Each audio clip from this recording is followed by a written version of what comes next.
Hello everyone and welcome back. This is Techmatic. Thank you for joining me today. Today's video is going to be about vein and some tips that you should pay attention to. So many of you are probably wondering, like, how do I equip my weapons? How does that happen? So you can go ahead and hit tab, open up your inventory, and then you can open up every subsequent slot. You can also uncheck that and see everything in your backpack.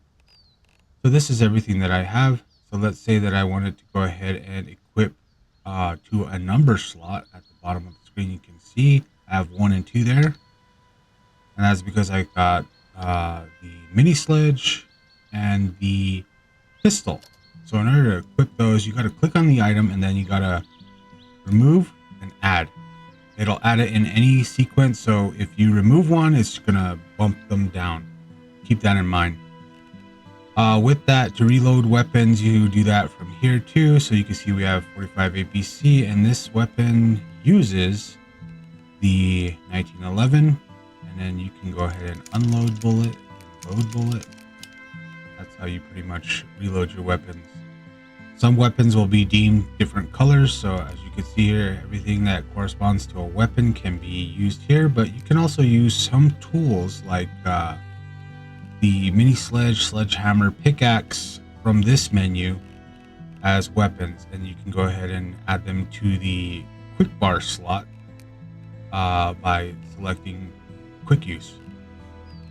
So there's a number of different things that you're gonna come into looking at when it comes to your character. You can play in first person mode, or you can come and play in third person mode by zooming out.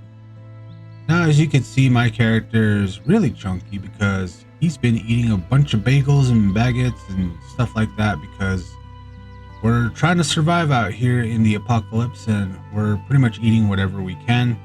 However, you can go ahead and do exercises. So we could go ahead and start jumping jacks. And this will go ahead and maintain your character's physique and ultimately get them to a point to where they're better in combat, because this is like Project Zomboid. There's a lot of different mechanics that are there, some that you may not be aware of, but this is pretty much what's going on. So my next tip is that you can carry storages back to your main base. So what you want to be looking for are these small tool chests. They have 50 pounds of storage space in them. The next best thing that you can go ahead and grab is actually, where is it? I think I saw one down here, or maybe not. I think it's, and you can also hit F to turn on your flashlight. I don't know. I don't see it anymore. It's not here. You have a bunch of stuff. There's a lot of things that you could take back. But anything that's not nailed down that you can go ahead and move, it says this has items in it, so you have to pretty much go ahead and search it and then dump everything out, and then you can go ahead and click to move. And then once you do that, everything on your vehicle will pretty much stick. Let me turn off my light real quick. So that means that these, when I move the vehicle, they'll stay inside, permanently stuck and attached to this while I'm around the truck. If I go way over there to that tree, because I was looting the prison at one point, all of the boxes detached from the bed of the truck, and I drove away all happy to my base, only to discover that all of the items that I had a number of toolboxes back here, the standing ones, as well as some of these little red tool chests.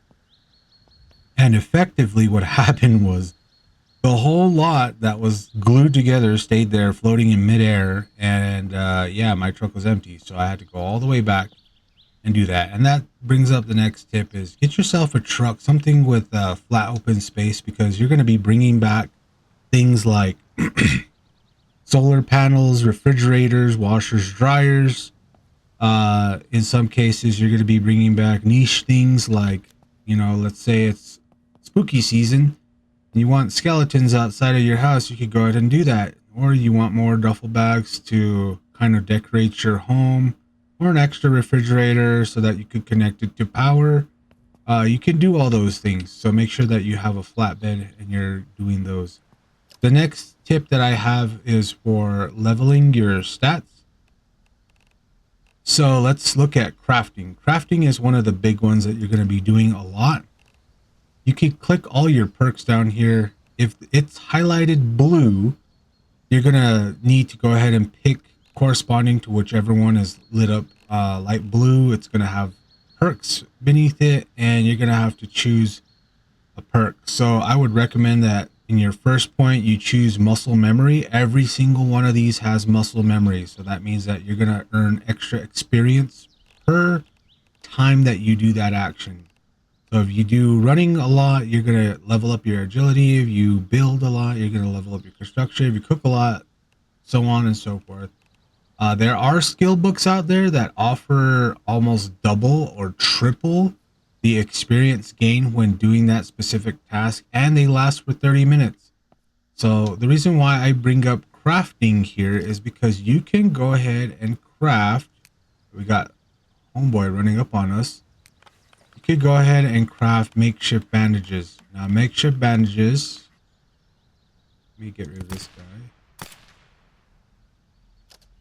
Makeshift bandages will earn you, and we got one right there. Let me make sure I have all my cloth. So as you can see here, you can break down items from every zombie. This is basically what I did, and I've only been playing for like a few hours on this specific save, and I'll tell you why I set the settings I have here.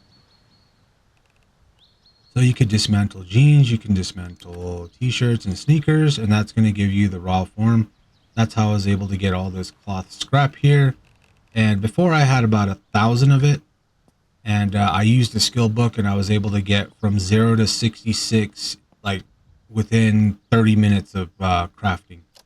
So all you have to do is just go ahead and use your skill book, and then just click on this a bunch of times, and it'll go ahead and give you medical experience, as well as see right there on the right hand side, we got crafting experience 125 and medical experience 125.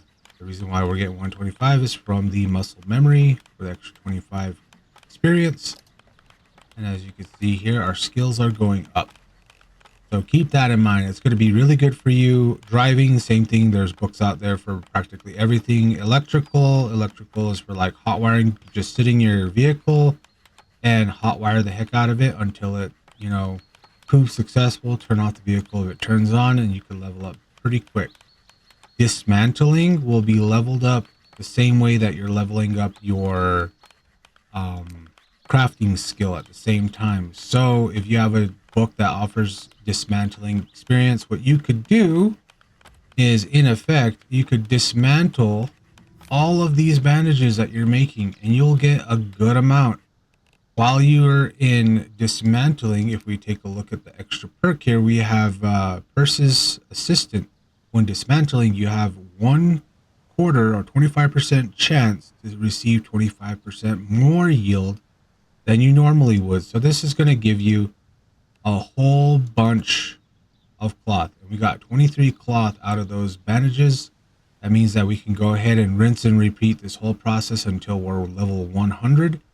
And that'll get us there so that we can craft practically everything. There are soft caps in the game. There are lockpicking requirements for some of the best loot. Some of the best loot locations have at least 1 or 2 lock boxes requiring level 75 lockpicking, so keep that in mind. And let's go ahead and get back to the base, and I'll show you what's going on over there. Whoa, real quick. This is basically, you know, if the vehicle has a key, you can go ahead and see that. You can scroll out, and of course hit your space bar to stop so that you're not, you know, taking forever to accelerate. But we'll just ride down the road. And this location here, just in case you're wondering, and let me turn on my GPS. Another tip here is you could put certain items in utility, and you can turn them on and turn them off. I recommend you guys turning off your cell phone right away in the beginning, because you will run out of batteries, and if you're not looking for your exact pinpoint location, you should probably turn off your devices. So this is where our home is at the moment, And this is where this storage container is. I found a lot of ammunition, a lot of different things, and I've only done about 50% of it. So just in case you're wondering. So let's get going back to the base location here. And I'll tell you a little bit more about what that entails, because there's some specific things that you're going to have to pay attention to, because I know there's a bajillion items everywhere in the game. Let's zoom in and turn off our vehicle, make sure there's no Zeds anywhere. And we can go ahead and move this out of the way. This is basically door blocking. Don't mind the blood. Don't mind the blood. But yeah, let's see here. I think we got a respawn. They're working on certain aspects of the game, so when you come back to your base, you may have a respawn of enemies, or you may have a respawn of all of the loot items. And as you see here, we got a unwanted guest. But it's okay. We can go ahead and destroy this corpse. If you don't have a cutting weapon, and let's talk about tools right now. So tools are highly important. There are going to be certain tools and items that, as you can see, can be used as. You want to make sure that you're carrying around a heavy hammer or a hammer. Excuse me. Heavy pliers, a wrench. We've got a flathead screwdriver.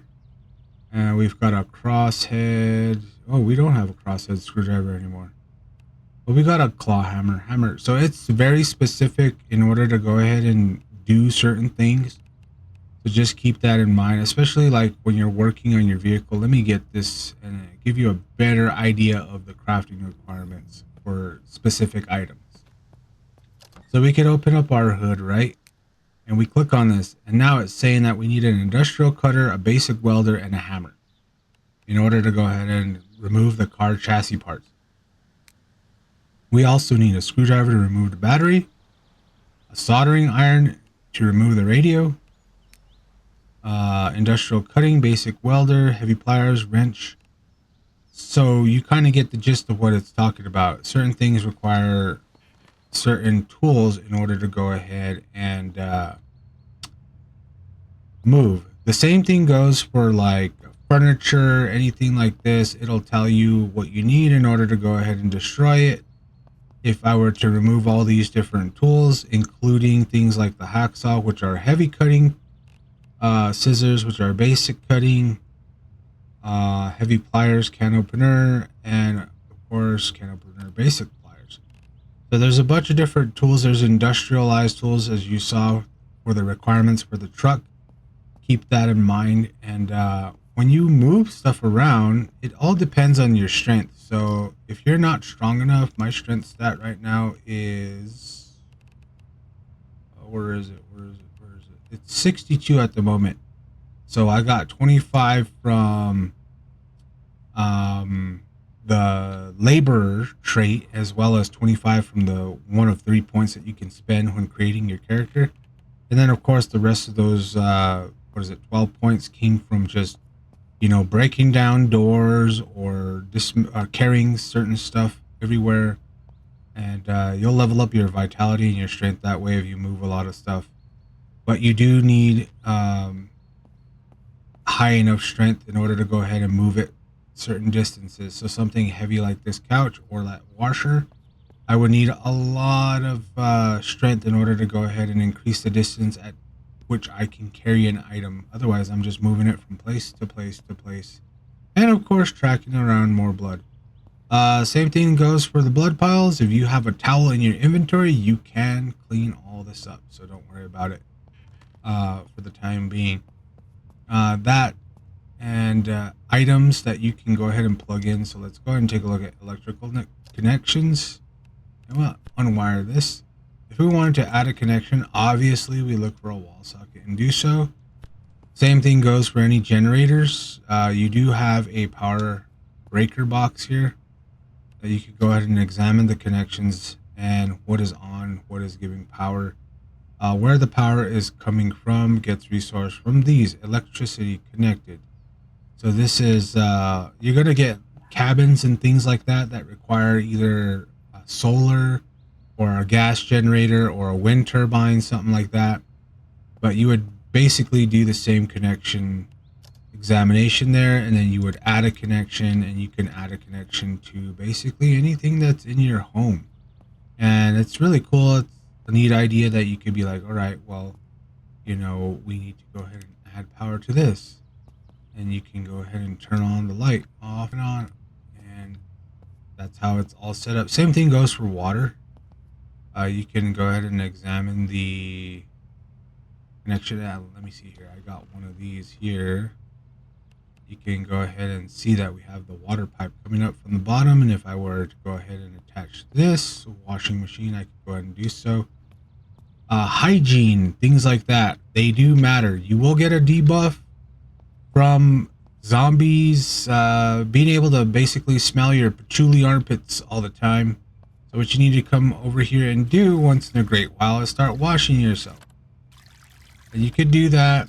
It'll remove the medical debuff over here. And also you need to wash your clothes. So I just got done washing my boots and they're already 6%. I got 6% filth. But the higher the filth or dirtiness rating on your person or on your clothing, the more zombies you will attract. So keep that in mind. As far as it comes for cooking and all of that stuff, you have to put your pans into the, you know, stove or fireplace. And if you want to brew certain items, you have to put your kettle in there. And as you can see here, I've got maybe we can make something with this. A lot of the stuff that you can bake, or a lot of this stuff that, you know, you have and you think you can create, is probably a schematic out there in the world. That's why it's important to loot everywhere.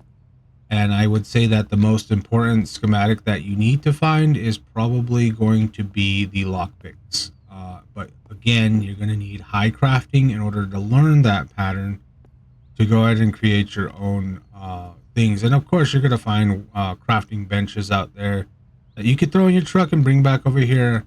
Like I said, I've only been playing this specific game for a few hours, and already I've got everything going. So let's talk about settings. What kind of settings do you want in your base? In your world. So what I went with was item decay down to 0. That is because items in containers will gradually deteriorate until there's nothing left. So you want to set that down to 0. You want to make sure that everything lasts as long as it does. I put the real time of day down to 2 times speed because 16 times speed was pretty insane. It just allows you, because when you eventually get tired, you're going to have to sleep anyway. So that's going to progress time in a normal fashion that way. And of course, you're going to get fatigued and you're going to get drowsy and you're going to get tired the more activities that you're going to be doing. So, you know, having to sleep on top of being fatigued, on top of actually, you know, the day going by faster, which also speeds up how much your character needs to eat, speeds up how much your character needs to sleep, all that other stuff. I have my daytime setting at at 2 times the normal speed of a regular day. So that being said, building decay is also another thing. So buildings that you do create, let's say you make a base out in the boonies, you know, you want to make sure that you have that off. And your infection rate is always defaulted at 0.01. Put that to 0. It's annoying and it's super broken at the moment. You could get zombified from scratches. I've never gotten bitten. I've never gotten a deep wound, but I happened to get scratched by one zombie, and I got the the icon that shows you're pretty much infected with the zombified virus, the zombie virus. But yeah, it's called safe, and it has a question mark at the end of it, and that's pretty much your cue to undress and go jump into a lake and drown, because you're gonna have to start over again. There's no penalty to it at the moment. There's no experience loss. The character is not reset. It's just annoying because, you know, if you're gonna go out there and you're gonna melee a lot of stuff because ammunition is few and far between, you're probably gonna want to set that infection rate down to 0, and that's probably the only settings that I have changed for the world. Oh, and power and electricity, if you turn those off immediately, the majority of food that you're gonna find, whether it's canned, jarred, or fruits and veggies or breads out there, they're all going to be spoiled. So just keep that in mind. So I would set the point of power and water shutting off if you want to really stress yourself out, probably about a 1.5 month time interval there. And then after the power goes out, the refrigeration goes out, because if the refrigeration is off immediately, everything's going to be spoiled, and you're going to be waiting for vegetables to grow after a very long time, and you're going to be waiting for or hunting a lot of boar and deer and rabbit, and I don't believe fox, but wolves give you meat. But yeah, those are my tips for Vane. If you guys have any trouble in the inventory, it's pretty easy, it's pretty accessible.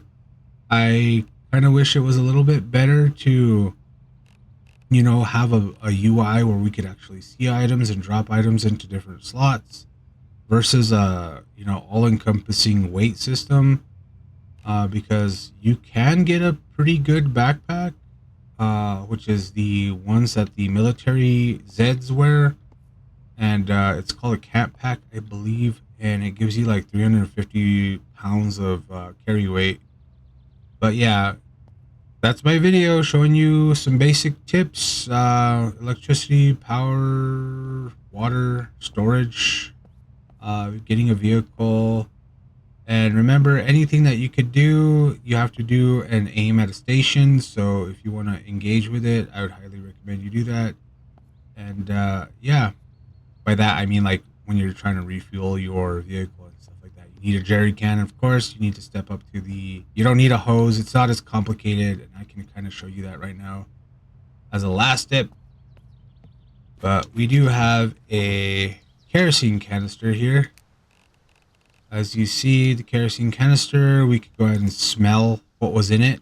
If you don't know what's in it, you can go ahead and check it out. But we could go ahead and siphon to item, kerosene canister, and we could just do the max.